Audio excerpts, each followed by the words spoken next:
G'day Mindstars, Aaron here. Welcome to Unpack, the show about life shit. Unpack is about raw, honest conversations with people from all walks of life as they talk about their remarkable stories of well-being and resilience. And today, I'm delighted to have here three fantastic guests. We've got Tim, Ryan, and Kylie. Welcome to Unpack. So, as you know, Unpack is we talk about well-being and resilience. And one of the things that we haven't spoken about yet, but I think is something that's so important that we need to have a conversation about in Australia is financial well-being. What does financial well-being mean to you? Aaron, financial well-being to me personally, I guess, is just knowing where I stand each day or where I'm going, where I want to be in a few years' time, whether I've got the money to cover off things for the next few months. I'm self-employed, so cash flow can be up, down, round and round.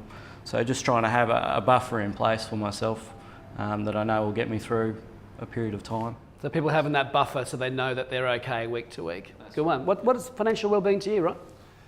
Knowing what you've got coming up and being able to cover it, I think for most people, including myself, that's a feeling that you want to know that you're sort of covered as far as those things go. I think one of the reasons we've been working and talking for a while now with Mindstar, and I think a lot of employers are starting to look at wellbeing for their staff. Yeah.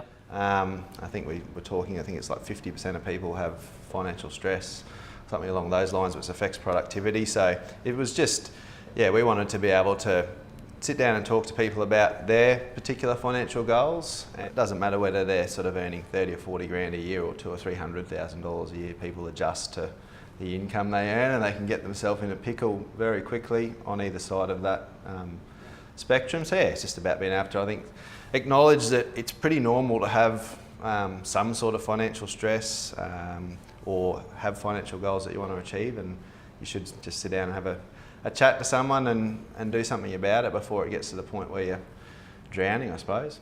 Perfect. And so Kylie, what's financial well-being for you?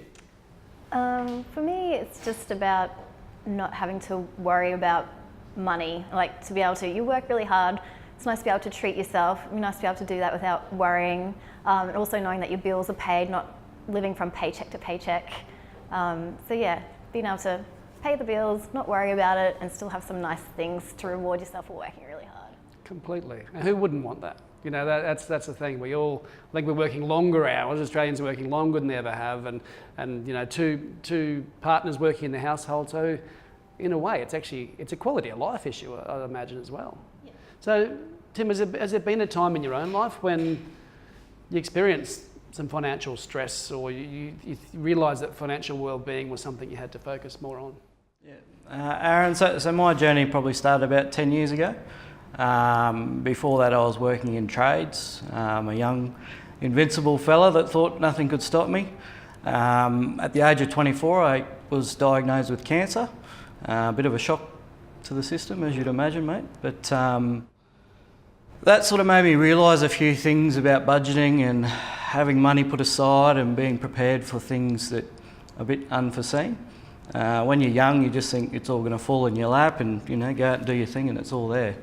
I guess I learnt a few things about the need to have things in place, such as insurance on your income, life insurance and all those sorts of things, to prepare you for things like that you can't see coming. I had to stop work.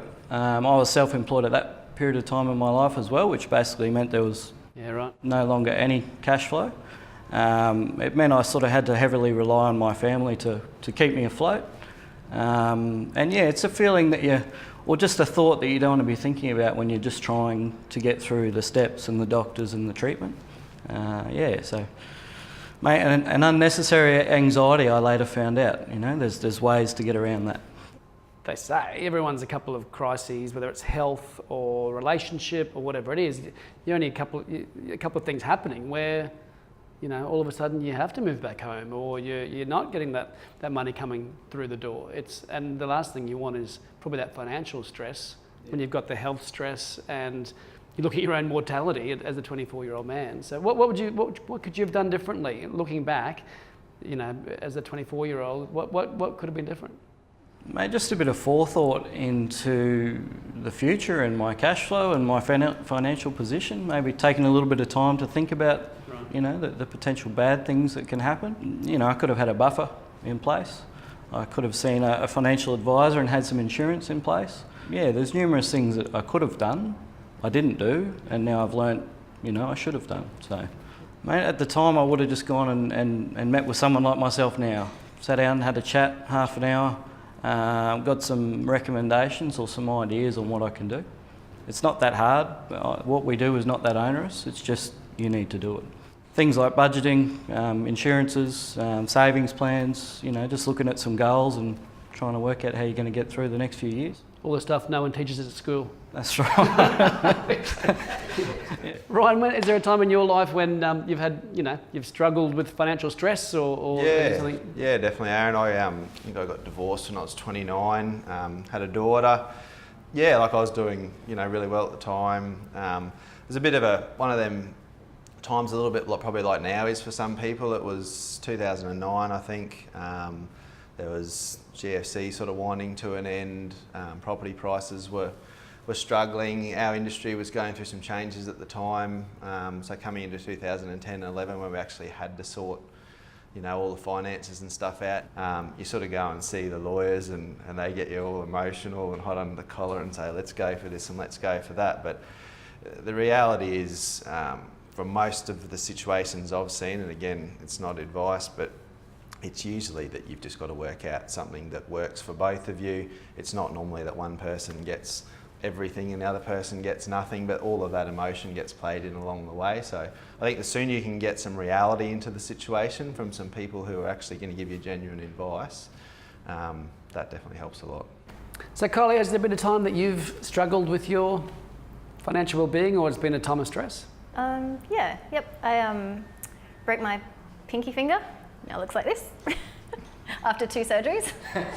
Wow. I had to have 3 months off work unexpectedly, and I was making good money, so I just bought myself a house and I had a renovation loan, and suddenly found myself in Coles comparing the price of toilet paper, which to me, like coming off good money and being able to go and buy whatever brand I want, all of a sudden to having to sit there and work out which was the most economical way to buy toilet paper in the middle of Coles. That was a moment. So I actually had to sell my house and take a loss for the house. Well, not a loss, but I should have got a lot more for the house, but it ended up just having to take a lower price on it just to clear that debt. And so I ended up starting back at zero again. Wow. And just from having, you know, those few months off work. It's a very expensive pinky finger, isn't it? It is a very expensive pinky finger. I have to add, I do ultrasound for a living, and it's an important finger when you're holding that pro. It's not that I'm trying to type with 3 fingers instead of 5. Yeah. What would you say some of the pitfalls are that people fall into around their finances? Oh, mate, most Australians just bury their heads in the sand. I sit there across the table from people every day and say, who's your super with and how much do you have? They look at me with, you know, lost eyes and scratch their head and say, I don't know, mate. And quite often it's one of the biggest assets people have. They just don't think of it as an asset. You know, people get behind in debt. It's quite often credit card fueled, and, you know, buying the latest Mercedes when, you know you shouldn't be having the latest Mercedes, but the car yard sells it to you. And just not taking the time to try and actually put an idea, or just some form of simple plan in place to go, you know, here's where I want to go, and you can make the decisions according to that. Unless people are living under a rock, I reckon every third ad on TV's from some finance company saying we can do this rate, or, you know, now and every day in the paper they're publishing rates. If you go on news.com, there's probably a CanStar section that says these banks are offering these rates. So if you go, I'm paying 6%, but they're offering 4.5%, for example. You can do some quick calculations and work out there's probably a fair bit of money to be saved there. So you might pay $4,000 a year just in lazy tax, is what it is. There's not too many banks that ring you up and say you're paying too much, we'll drop your rate for you. You know what I mean? So if you're not proactively looking at it yourself, it's just not going to happen. Yeah. One common theme, male or female, people, you know, in the city or whatever, go out after work on a Friday night, they'll start having a few drinks. Drinks are very expensive in the city. They have, get to the point where they sort of probably care less about money. And it's so easy to spend money now compared to probably what it was 10 years ago. You just get out the card, you pay past it, or, whatever the thing that the way that you're paying. But in a lot of instances, it's that. Next thing you know, a lot of my mates, for example, they don't mind a punt. So you sort of had a few beers, then you get out, whatever betting app that there is at the time, then you might have a few bets, and then next thing you know, it's 1 a.m, you're getting a cab home, you're calling past a takeaway joint, and what was supposed to be $20 worth of drinks with your friends turns into $300 on the credit card. It's just being aware from the sounds of it. It's actually being aware of the stuff and giving it a little bit of time, because it's not rocket science. It's just doing these little simple things. So Kylie, what do you think is a good starting point for people? Well, after listening to Tim and Ryan, I think, and from my own experience, being prepared, but also living within your means. So knowing how much you have to spend on what, and being able to enjoy it in some situations, but put away what you need to put away. I'm probably very guilty of going out on a Friday night in the city and spending a bit too much money. But then also being prepared, like if I had better insurances and things like that, if I didn't jump for that rebound and break my finger, you can't be prepared for that. But I think knowing where you stand, knowing what you can and can't afford to do, what you need to put away for the future and for accidents. Organise a bloody half an hour smoko meeting with someone like myself, come out and have a quick chat, get an understanding of where you are. Try to do it before the world starts falling apart, just like mental or physical health. If you wait till you're in a crisis mode, it can be difficult for the advisor or the professional to help you get out. So trying to get there before, it all falls apart. It's not that hard. What we do isn't that hard. It's pretty basic stuff, you know what I mean? Just working out what you're spending now, working out what you want to do, and then just putting in some small changes. That's good to hear, because I think people do think that. They think it's going to be painful and I'm not going to be able to have any fun, or embarrassed about where they've got themselves. I think that's one of the big ones. There's a little bit of shame and stigma around this stuff as well, I think. Embarrassment's a big one, I think. But you've got to understand, all I do is see people's financial positions. It's water off a duck's back. I'm sitting there just trying to find a way to help you. Yep. I've seen it all, good and bad. It's just get your head out of the sand and have a chat. Give us a picture of what that chat's like. What do you go through? Mate, just sit down and have a yarn about who they are, how they earn their income, how they spend their money, maybe a couple of things that they'd like to do in their life. Might be a holiday or buy a car, buy a house, who knows. When it comes to couples, like young couples and that sort of stuff, there can quite often not be the communication between the husband and wife, or husband and husband, or however that relationship is structured, just to get an understanding on each other's spending habits and each other's goals.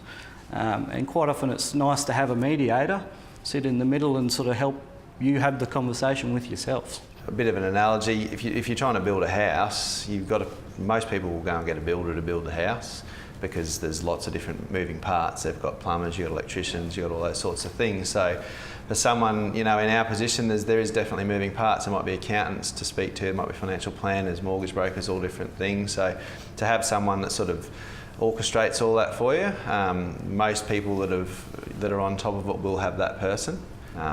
There isn't too much that we haven't seen at least a dozen times, because everyone thinks their situation's very different, and everyone's is, but there's lots of common themes. I reckon the big thing is turning intention into reality. Everyone has the intention to do this. I'll do it, I'll get round to it. Next thing you're 50. It's actually just take that 30 minutes to do it and have that chat. And am I right saying you don't have to go move forward? Once you have that chat, you can go, no thanks. That's the problem. That's the thing. You're not locked into anything by having the chat. You just it's like taking a temperature check of where you're at. So thank you so much for joining us on Unpack. I think some really great messages today on something that isn't spoken about enough. And what I take away is keep it simple. You know, pull your head out of the sand, have a chat with someone, and really take the temperature of your financial well-being so none of your buckets are empty. So thank you for joining us on Unpack. Be sure to, as always, share, comment, like, subscribe. Join us for the next episode. Be kind to yourself and to the people around you, and we'll see you next time. Thank you.